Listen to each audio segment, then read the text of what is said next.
RMC Bonjour. Ça vous concerne.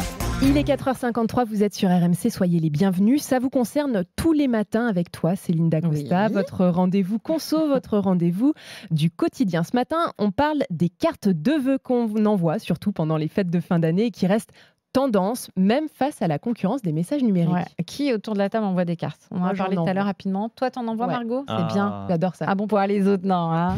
Les autres, je vois bien que pas de vœux, non. Des cartes postales parfois à ma grand-mère, mais voilà. Une fois par an. Moi, une fois par an, la famille à l'étranger. C'est déjà pas mal. Alors, un petit peu d'histoire. Déjà, la carte de vœux telle qu'on la connaît, c'est une tradition qui a pris son envol après la Seconde Guerre mondiale, sous l'influence des pays anglo-saxons qui sont très friands des vœux, des Merry Christmas adressés à leurs proches. Alors aujourd'hui encore, les Britanniques en achètent pas mal. 50 cartes de vœux, je vous le disais tout à l'heure, par habitant et par an, contre moins de 2 pour les Français. Moins des de très bons élèves. Ouais. Alors, c'est pas beaucoup, mais est-ce que ça suffit pour contrer les messages numériques ou envoyés par smartphone? À cause du numérique et des smartphones, la carte postale que tu envoies, toi, Alexandra, elle a pas mal décliné. Même s'il y a des applications, alors vous les connaissez peut-être, des applications qui vous proposent de prendre les photos que vous avez sur votre smartphone et de les envoyer directement en carte postale.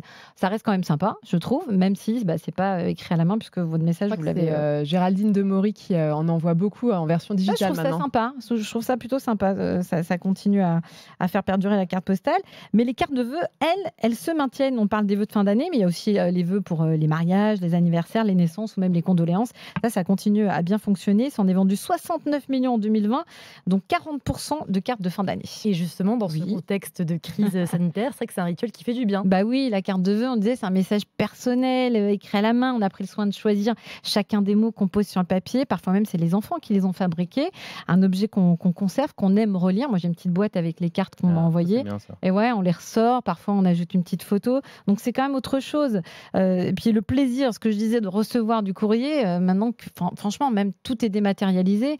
Quand on a un courrier dans la boîte aux lettres, c'est généralement les impôts.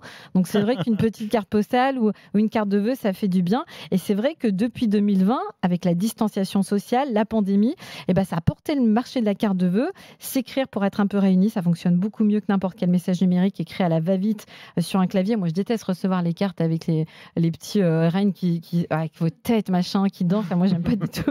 Mais enfin, on en reçoit quand même. Le message est passé. Non, mais après, les gens pensent à vous et puis les envoient quand même. C'est quand même sympa. Mais c'est vrai que le papier, c'est autre chose. Alors, pensez à noter l'adresse de vos proches parce que ça, on le fait plus. On n'a plus de carnet d'adresse avec les adresses. Ça, c'est le gros problème. Quand on m'envoie un truc, on est tout le temps en train d'envoyer des messages. Mais c'est quoi ton adresse déjà? Pensez à envoyer. Et puis, envoyer un petit mot.